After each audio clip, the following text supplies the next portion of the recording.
joined by Rob Nichols. Rob is a friend of Bloomberg. You've been on a few times out of Washington. First time I've actually had the pleasure to talk to you. He's president of the Financial Services Forum, and you listened to President Obama's speech. What were some of the highlights that you took away today? Sure. Well, obviously, the president delivers a fantastic speech. He did so again today. A couple of immediate takeaways. One, the rhetoric was a lot more conciliatory. Very muted. Peter Cook and I discussed that. It wasn't as strident as a lot of people had been anticipating. Why do you suppose that was? Well, part of it is we're getting closer to agreement on both parties in Capitol Hill are moving, Mark, towards an agreement on financial sector modernization. So elevated rhetoric really doesn't do any good in terms of getting there.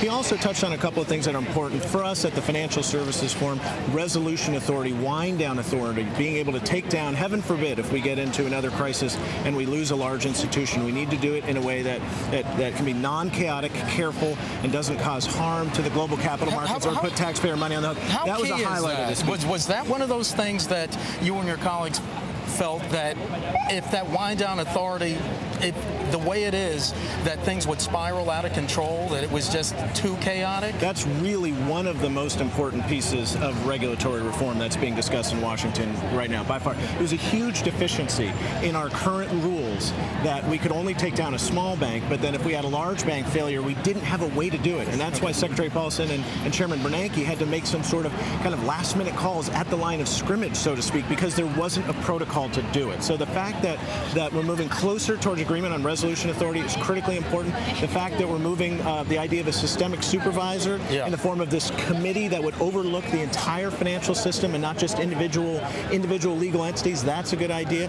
There's still some important details that need to be worked out. Yeah, and Rob, let me ask you, because one of the questions, one of the criticisms of this is that there might be government overreach, that it might be too much of a regulatory authority that might stifle the capital markets. How do you respond to that? There are a couple of pieces that I think require a little more focus and a little more attention. One, for example, and a little less government? Well, I'll give you a couple examples, like the idea of the Volcker rule. I would say that there are some things that regulators could do to oversee large financial institutions in a way that they can still engage in these activities. I think we ban these activities altogether, we might we might put ourselves at a competitive disadvantage internationally. So I think that would be one area. Does that disadvantage also extend to derivatives? You know, Senator Lincoln yesterday in the Agriculture That's Committee. another. The Volcker rule coupled with, Mark, this derivatives reform that would require the large U.S. banks to spin off their derivative desks altogether and just get out of the business.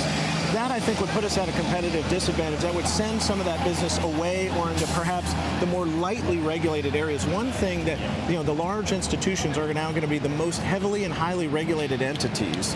So I think if we put aside the ability to engage in derivatives, obviously that's of course very important for small, medium, and large companies to be able to hedge risk, so that if, with regard to fluctuations in commodity costs and interest rates and foreign exchange, we want to be able to have derivatives actually reduces risk from the system. And Rob, I'm sorry, we're going to have to leave it there. It's always a pleasure to see you. Nice Rob to see Nichols, you, Mark. president of the Financial Services Forum, joining us here, talking a little bit about President Obama's speech down here at Cooper Union. Lori, back to you.